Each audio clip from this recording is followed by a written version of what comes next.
months on the job, has anything surprised you about finally you've been in women's basketball forever, been head coach, but like you got this big job at the big conference. I think as a first-time head coach, the biggest challenge is it wasn't just going out and having to fulfill a roster. It was also having to fulfill staff.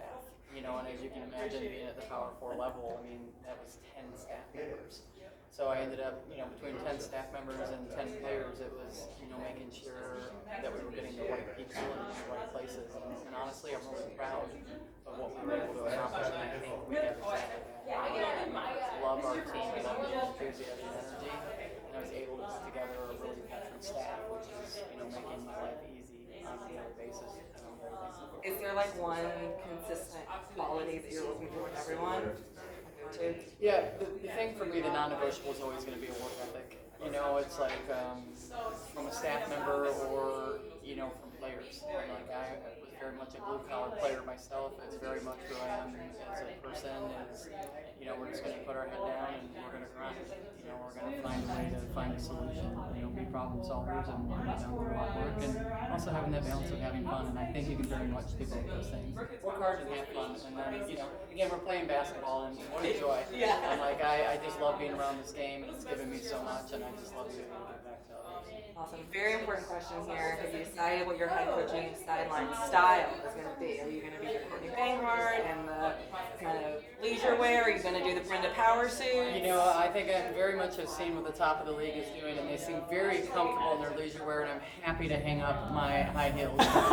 Okay, can break some news here. Yes, breaking news. I will leave the high heels in the closet. Thank you. Yeah. Coach, Ms. Alvin mentioned that the girls have played a lot of pickup in the offseason trying to get used to all the new pieces. What's some of the stuff they've done off the court to kind of help build up the team a little bit with the chemistry? This has been really good this summer. I was really proud of them. They did a lot of, even if it was just team meals on their own, besides just going out in Atlanta and kind of discovering some different things.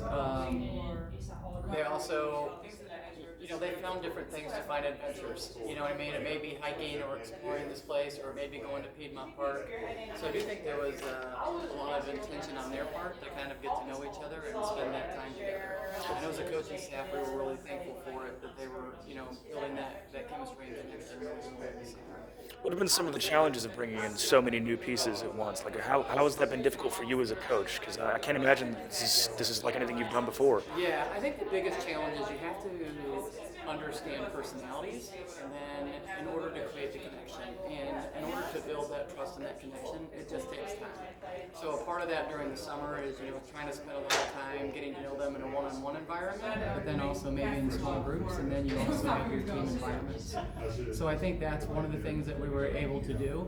For me as a head coach, it's important. I can't get the most out of them until they know that they can trust me, and that we've built that relationship. So I spent a lot of time with them one-on-one, getting to know them. And so now they know when I'm coaching them hard that it's coming from a place of love and good intentions. And right. So that was something I really tried to focus on. What's something you expect this team to do very well? Like, what do you think is going to be your strongest this asset? group so far defensively, they've really had high energy and learning how to scramble and cover each other up. They're really playing connected as a team. And I think that's the biggest piece that we've learned as a coaching staff. Is like, all right, this is great. We're going to be able to do a lot of things defensively because this is kind of their niche. Ms. Alvin specifically with the whole team, you guys have a lot of speed.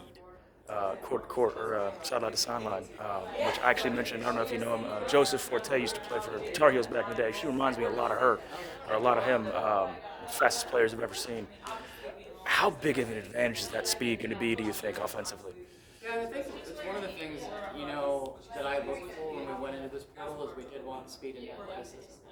I like forwards that are being able to be dynamic, that can handle the ball, be able to bring the ball up the floor. They want to be point forwards if it's something they're comfortable in and we're looking at, and I really like to guards. So that was something we were, our staff was really looking for when we were going out into this recruiting piece. So personal players, it's what we want. And now it's just our job to put the right system in place for this group to be successful. What, to you, would be a successful year this year for Georgia Tech women's basketball? Yeah, the one thing I talked to the team about is, I want this group to be connected. it is really important to me that they really become like a family, that they look out for each other. And the second thing is I want them to play confident. When they step on the floor every single game that we play, I want this to be a confidence group. I don't want this to be that you're fear or you're afraid of making mistakes, because that's just not how we're going to play. We want you to go out there, and I think if we have that connection, that fearlessness, and it's going to help us when we're going to hit hard times, right? Like it's going to happen in any season. You have to show that resiliency and that perseverance. And so I think if we're connected as a group, we'll be able to do that. And then we just trust the process and we just keep getting better. I mean, it's a long season, and you're just hoping by January you're getting better, in February and March, and that's what our goal is just to keep getting better each and every day. Last question for you. When you got the call to come to Atlanta, what was that like? Yeah, I mean, it was phenomenal. Yeah. I've been very blessed in my career, like obviously playing at SMU and coaching there for as long as I was in Dallas, and being in Maryland and being in the DMV. So for me, it was a no-brainer. When Georgia Tech called, I was like, I would be so thankful if I had the opportunity to coach here. So for me, I'm like a kid in a candy store, being in Atlanta, a city that loves basketball, and Georgia Tech that is a great university with academics and basketball. So I really think I've got one of the best jobs in the country. I don't want to take too much time, but I appreciate it, Coach. Thank you very much, and good luck this season. Appreciate it.